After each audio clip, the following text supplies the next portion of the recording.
Hello guys, कैसे हैं आप सब। आशा करते हैं आप सब लोग बहुत अच्छे होंगे। तो आज की शुरुआत हुई थी हमारी चाय के साथ, और चाय के बाद मैंने स्टार्ट किया है अपना सबसे पहले जीके जीएस का पोर्शन, क्योंकि मुझे जीके जीएस बहुत अच्छा नहीं लगता, बट पढ़ना पड़ता है।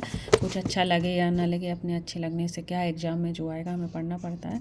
तो मैं वही काम पहले करती हूँ जो मुझे अच्छा नहीं लगता, जिससे कि मुझे थिंकिंग प्रोसेस नहीं रहती। अगर मुझे जो मुझे पसंद नहीं है, अगर वो नहीं हुआ होगा ना, तो मेरे दिमाग में टेंशन ही रहती है कि अभी वो करना, अभी वो करना है। तो इसलिए मैं पहले वही पोर्शन उठाती हूँ जो मुझे पसंद नहीं है। तो जीके जीएस का कंप्लीट कर लिया।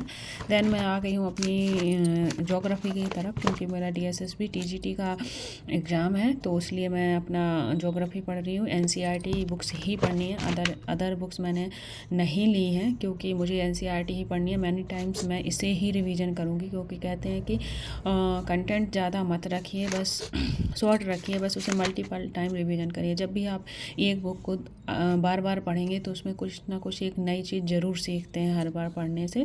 तो मेरी थिंकिंग, मेरी सोच तो यही है कि मैं सिर्फ़ और सिर्फ एनसीईआरटी ही पढ़ूँगी और कुछ नहीं पढ़ूँगी इसके साथ, क्योंकि एनसीईआरटी से ही क्वेश्चन आते हैं और फैक्ट बेस्ड क्वेश्चन ज़्यादा आते नहीं हैं।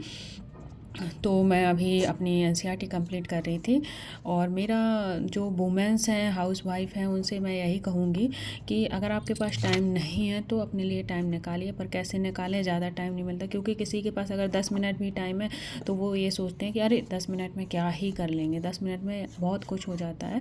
आप आज 10 मिनट पढ़ेंगी ना जब, तो कल कल आपको 15 मिनट दिखेंगे टाइम, और फिर 15 मिनट से आपको आधा घंटा, धीरे धीरे देखना, आप अपने लिए टाइम निकालना शुरू कर देंगे और अपने आप वो टाइम निकल आता है। क्योंकि मेरे साथ भी ऐसा हुआ था। मैंने शादी के 8 साल बाद पढ़ाई स्टार्ट की है, और मैं आज हमारे लिए सफिशिएंट टाइम निकाल लेती हूँ। दिन में जब टाइम नहीं मिलता तो मैं रात को पढ़ाई करती हूँ। मैं कोशिश करती हूँ कि अपना टारगेट रात को ही कंप्लीट कर लूँ, पर कुछ टारगेट रह जाता है तो मैं दिन में कंप्लीट कर लेती हूँ, देन रिवीजन कर लेती हूँ। क्योंकि रात को टारगेट कंप्लीट हो जाता है तो हमारा टेंशन फ्री रहते हैं हम। मेरा कोई टाइम डिसाइड नहीं है। कभी मैं रात को भी पढ़ लेती हूँ, कभी मॉर्निंग में जल्दी उठ के, या इवनिंग में, जब भी हमें समय मिलता है तो मैं कोशिश करती हूँ कि अपना टारगेट कंप्लीट कर लूँ। इवन 5 या 6 आवर में आराम से टारगेट कंप्लीट हो जाता है। तो मैं वो कंप्लीट करने की कोशिश करती हूँ, रिवीजन करती हूँ, प्रैक्टिस भी करती हूँ। तो हाउस वाइफ से यही कहूँगी कि वो पहला स्टेप लें, क्योंकि बच्चा भी पहला स्टेप लेने में डरता है। जब वो पहला स्टेप ले लेता है तो धीरे धीरे सेकंड, थर्ड, फोर्थ, ऐसे ऐसे करके कितना जल्दी चलना सीख जाता है। आप सबको ये एक्सपीरियंस होगा। तो प्लीज़ आप अपने लिए समय निकालिए, कैसे भी करके निकालिए, पर आप समय निकालिए और मोटिवेटेड रहिए।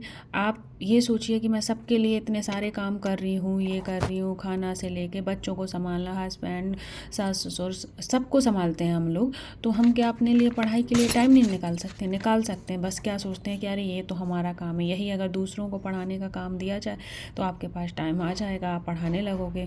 ठीक है, बस आप यही सोच रहे हो कि ये हमारा खुद का काम है, मुझे कोई सपोर्ट नहीं करता, जब मुझे कोई सपोर्ट करेगा तब मैं पढ़ूँगी। ऐसा कुछ नहीं है। जब आप पढ़ने लगोगे तो एक दिन सब लोग सपोर्ट करेंगे, और नहीं भी करते हैं गाइस तो कोई बात नहीं है। हम थोड़ी अपने लक्ष्य को, अपने ड्रीम को पूरा करने के लिए थोड़ी बहुत दिक्कत भी सह लेंगे, किसी की बातें भी सुन लेंगे। क्या जाता है, क्या फ़र्क पड़ता है? अगर कोई कुछ कह देगा, कह देने दो, एक कान से सुनो, दूसरे से निकाल दो। माइंड में ही मत रखो, पॉजिटिव रहो। क्यों ये सोच के रहो ना कि अगर एक दिन हम सक्सेस हो जाएंगे तो जो ये बातें कर रहे हैं वो आगे बातें नहीं करेंगे, बल्कि तारीफ़ करेंगे। देखो, उसने इतना काम करते करते भी अपना जॉब पा ली, गवर्नमेंट जॉब ले ली। तो आप पढ़ाई पे फोकस रखिए। तो गाइस, हमारा ये टारगेट कंप्लीट हो गया था। ये हमारा जनरल पार्ट का टारगेट, डीएसएसबी का।